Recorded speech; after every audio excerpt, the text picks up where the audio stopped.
नमस्कार। आज जनवरी की 7 तारीख दिन मंगलवार। अब बिहार की खबरें राजेश प्रदर्शित से सुनिए। पहले मुख्य समाचार।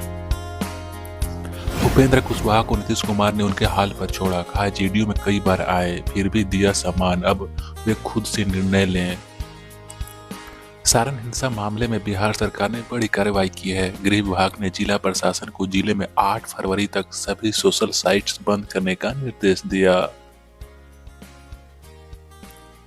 प्रतिबंधित संगठन पीएफआई के ट्रेड मॉडल को लेकर एएनआई के 4 दिनों से चकिया व मेहसी में चल रही छापेमारी में आज एक को किया गया गिरफ्तार। और बिहार मौसम विभाग के अनुसार अगले 5 दिनों तक बिहार के मौसम में कोई नहीं होगा बदलाव, मौसम रहेगा शुष्क।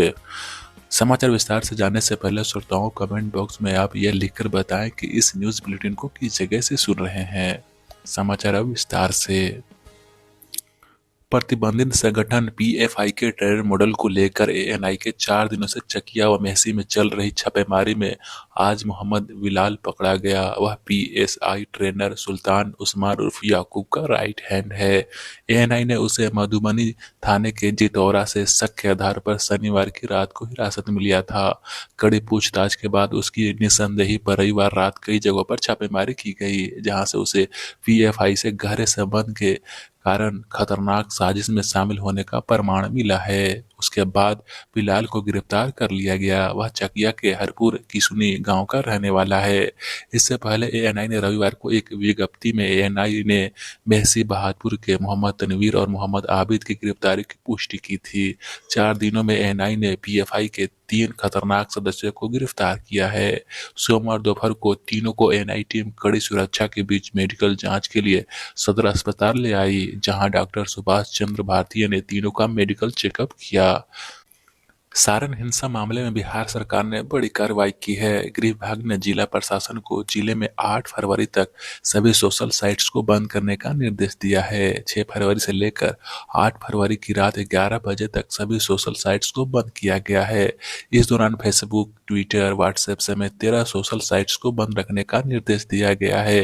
गृह विभाग ने अपर मुख्य सचिव चैतन्य प्रसाद ने यह आदेश जारी किया है। सारण की मांझी थाना क्षेत्र स्थित मुबारकपुर गांव में पिटाई के बाद युवक की मौत से पैदा हुई तनावपूर्ण स्थिति को देखते हुए हिंसाग्रस्त इलाकों में पहले ही धारा 144 लागू कर दी गई है। दरअसल रविवार को छपरा के मुबारकपुर में मुखिया पति और उनके समर्थकों ने 3 युवकों की बुरी तरह से पिटाई कर दी थी, जिससे एक युवक अमित सिंह की मौत हो गई थी।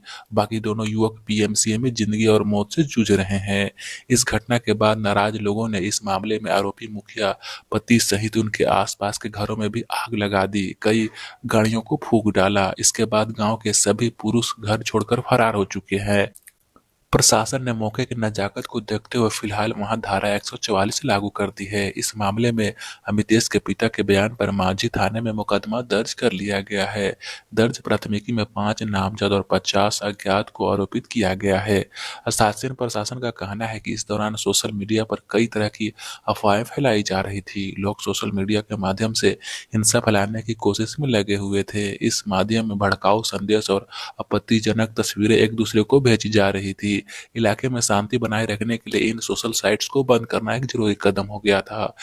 इस दौरान पूरे इलाके में फोटोग्राफर भी रखा गया है, जो किसी भी तरह की गड़बड़ी में संलिप्त लोगों को लगातार वीडियो बनाएंगे। सोशल मीडिया पर भड़काऊ कंटेंट डालने वाले के खिलाफ नगर थाने में केस दर्ज किया गया है।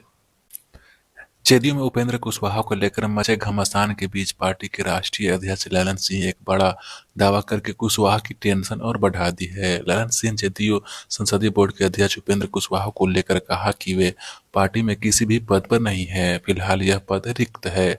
पार्टी में केवल राष्ट्रीय अध्यक्ष का चुनाव हुआ है।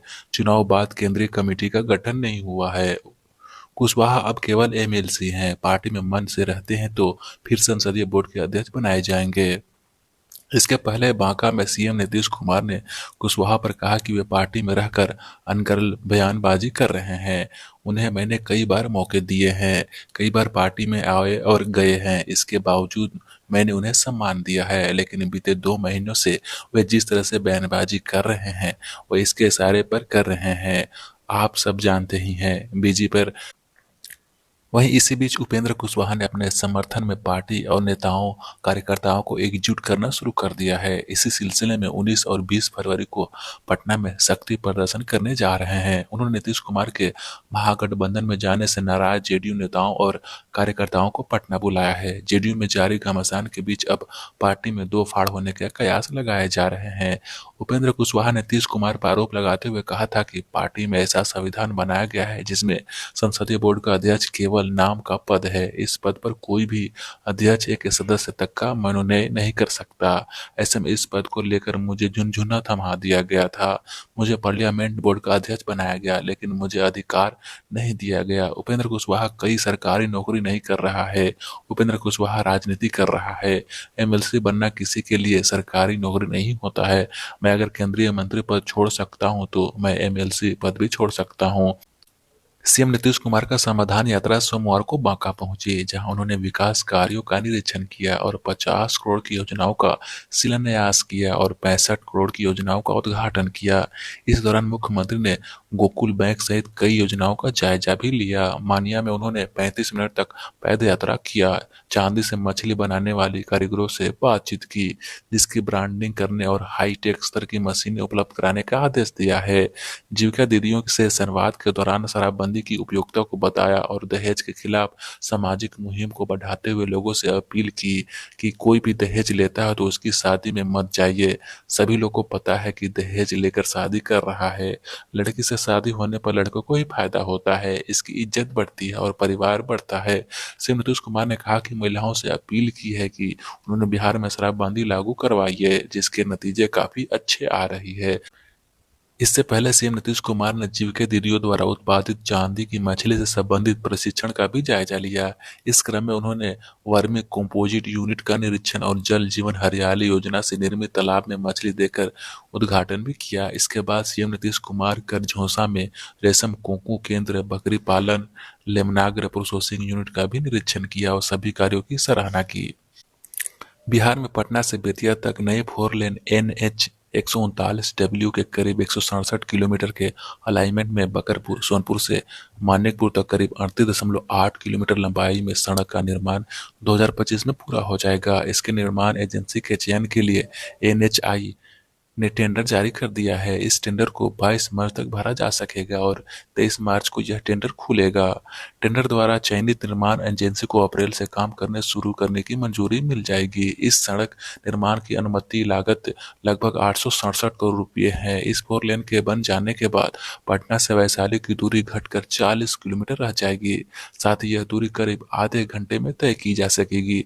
सूत्रों से प्राप्त जानकारी के मुताबिक पटना से बेतिया तक नए एएनएच का निर्माण 5 चरणों में किया जाएगा। पहले खंड में पटना के एम्स से बकरपुर, दूसरे चरण में बकरपुर से सोनपुर से मानिकपुर तथा तीसरे खंड में मानिकपुर से साहेबगंज तथा चौथे खंड में साहेबगंज से अरेरागंज और पांचवें खंड में अरेरागंज से बेतिया तक सड़क का निर्माण किया जाना है।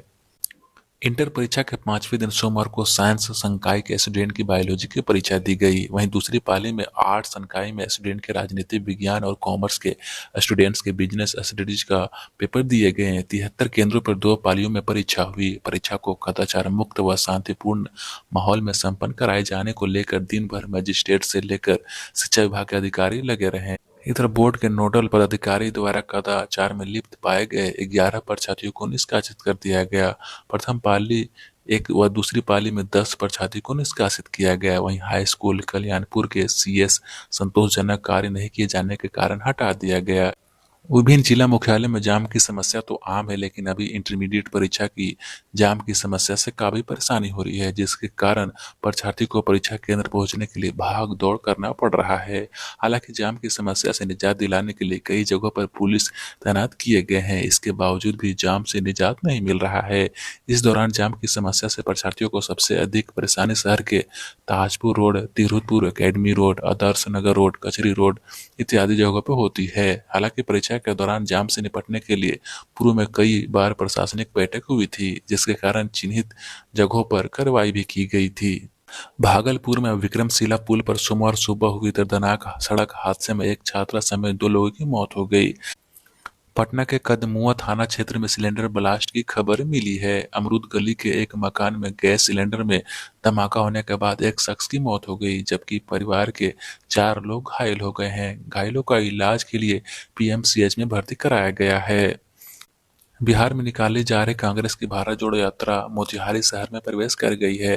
पदयात्रा शहर में विभिन्न मार्गों से गुजरेगी। प्रदेश कांग्रेस अध्यक्ष डॉक्टर अखिलेश प्रसाद सिंह सहित कई सभी वरीय नेताओं ने आज पदयात्रा के दौरान अडानी ग्रुप के खिलाफ सांकेतिक धरना भी दिया। यह शहर के गांधी चौक से होते हुए कई जगहों पर पहुंचा। केंद्र सरकार के कर्मचारियों और पेंशनधारियों के लिए अच्छी खबर है। केंद्र सरकार महंगाई भत्ते डीए में वृद्धि करने का विचार कर रही है।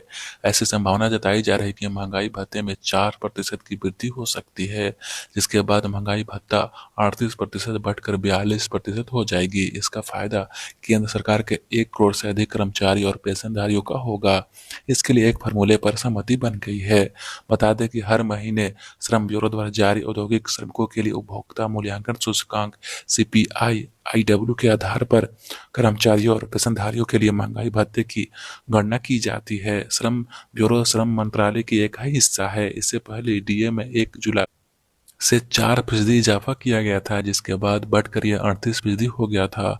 ऑल इंडिया रेलवे फेडरेशन के महासचिव शिव गोपाल मिश्रा ने इस मामले में कहा है कि 31 जनवरी 2023 को दिसंबर 2022 के लिए सीपीआई आईडब्ल्यू जारी की गई थी, जिसके अनुसार महंगाई भत्ते में 4.23% बढ़ोतरी के लिए बैठक की गई थी, लेकिन डीए में सरकार दशमलव नहीं लेती है। ऐसे में डीए में 4% की बढ़ोतरी हो सकती है। अगर ऐसा होता है तो ये 38% बढ़कर 42% हो जाएगा। बिहार के मधुबनी में पोस्टेड शिक्षा विभाग के जिला कार्यक्रम अधिकारी डीपीओ राजेश कुमार मिश्रा मुजफ्फरपुर के अहियापुर से रहस्यमय ढंग से गायब हो गए। वे देर रात रविवार शाम तक अहियापुर थाना इलाके के अचाई ग्राम मोहल्ले स्थित अपने आवास पर नहीं पहुंचे तो उनकी पत्नी अर्चना कुमारी ने अपहरण की आशंका जताते हुए अहियापुर थाने में शिकायत दर्ज कराई है। पुलिस ने उनके मोबाइल कॉल डिटेल्स और सीसीटीवी कैमरा से छानबीन कर रही है। डीपीओ की पत्नी ने बताया है कि रविवार की दोपहर करीब 1:30 बजे राजेश कुमार मिश्रा अयाची ग्राम स्थित आवास से पैदल ही निकले थे। जब घर नहीं लौटे तो उनके मोबाइल पर कॉल आया। मोबाइल स्विच ऑफ बताया जा रहा था। इसके बाद उनका कोई ट्रेस नहीं मिला। नगर डीएसपी राघव दयाल ने बताया कि जांच में पता चला कि डीपीओ का एक मोबाइल उनके आवास के गेट पर बंद हुआ और दूसरा मोबाइल बीगंज में विकास ट्रेडर्स के पास बंद हुआ। बिहार के मुख्यमंत्री नीतीश कुमार समाधान यात्रा को लेकर 7 फरवरी मंगलवार को मुंगेर आ रहे हैं। मुख्यमंत्री के आगमन के पूर्व जिला प्रशासन ने सभी तैयारी पूरी कर ली है। मुख्यमंत्री के साथ उप मुख्यमंत्री तेजस्वी प्रसाद यादव भी समाधान यात्रा के दौरान मुंगेर आ रहे हैं। मुंगेर में मुख्यमंत्री बिहार का पहला 233 करोड़ से निर्मित वानिकी कॉलेज को उद्घाटन करेंगे तो जमालपुर प्रखंड स्थित बांक पंचायत में मंगरा पोखर का निरीक्षण करते हुए वहां बगल में ही स्थित तालाब में मछली प्रोसेसिंग यूनिट को जीविका दीदियों द्वारा समर्पित करेंगे। इससे मछली प्रोसेसिंग यूनिट से जीविका दीदी समूह मछली पालन कर आत्मनिर्भर बन सकेंगी। मुख्यमंत्री के समाधान यात्रा को लेकर जिला प्रशासन ने सभी तैयारी पूरी कर ली। मुख्यमंत्री हवाई मार्ग से मुंगेर के सफियाबाद हवाई अड्डे में मुख्यमंत्री के साथ पहुंचेंगे। वहां से वह जमालपुर प्रखंड स्थित बौंक पंचायत के पास हाउस पहुंचेंगे, जहां पाल समुदाय द्वारा भेड़ पालन को लेकर भेड़ के बाल से कंबल बनाने वाली फैक्ट्री को लोकार्पण करेंगे। इसके साथ ही समाचार का यह बुलेटिन समाप्त होता है। नमस्कार।